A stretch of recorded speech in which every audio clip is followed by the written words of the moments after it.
नै लोगोफोर जादोखौ मिन्दि गाबाय दिनैहाय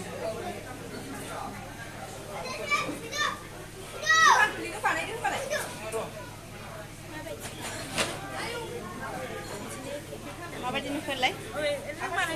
मोजां नुबाय दे हिन्जावदाना जादुया नावलाय एसे नोंसिनावलाय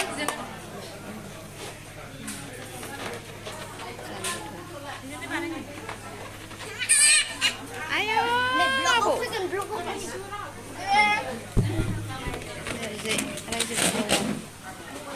नै मैगं हाया मैगं हादों सामब्राम हादों जों बेखौ मावनाय लादों नायगासिनो सानैया लोगोफोरना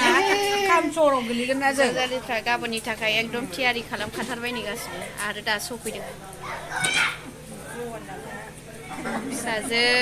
फिसाजो मालाय हाबानि देलायग्रा नांगौ होननानै जि मा बायखो फिसाजो देलायग्रा लायदोंमोन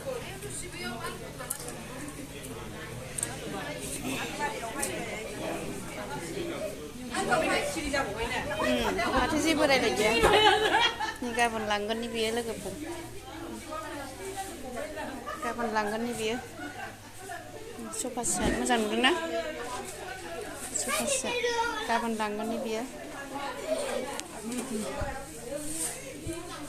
माबायदि नुदों सफा सेटखौ मोजां नुदोंना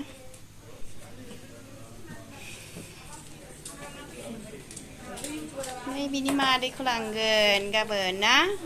मादैखौ लांगोन हेल' नोंना मा नाम सानसोरां बेसेबां फरायखो क्लास 5 ना मबे स्कुलाव डन बस्क'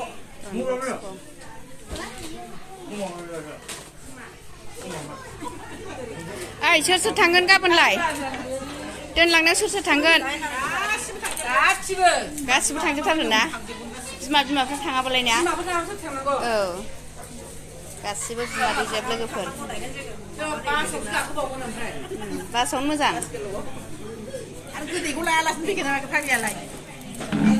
गोदैया आंनावनो गैया सिनिखौनो होआखै गासिबो जालिजोब नायलांबाय था बिदिब्ला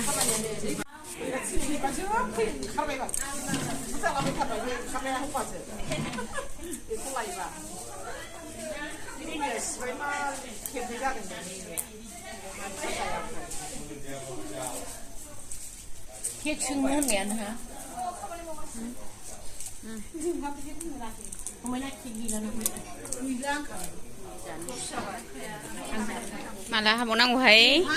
खादासो दंबावथारो नै हरनि 12था जालांसिगोनदां लोगोफोर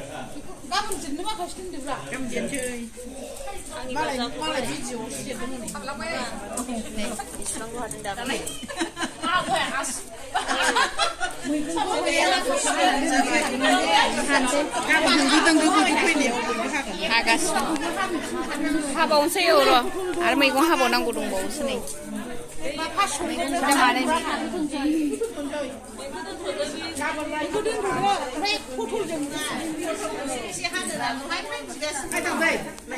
सिख्ला मानसिया मा फाग्लिया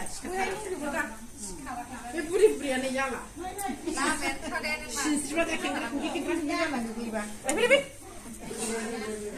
सिनस्रि खेंखाय ओंख्रि जाजाबावनो गिबावबाय नै आब'आ जायाबा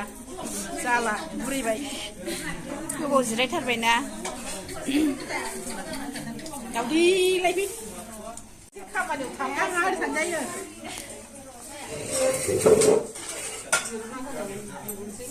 गाबोन साहा रानग्रा जालायगोन मैगं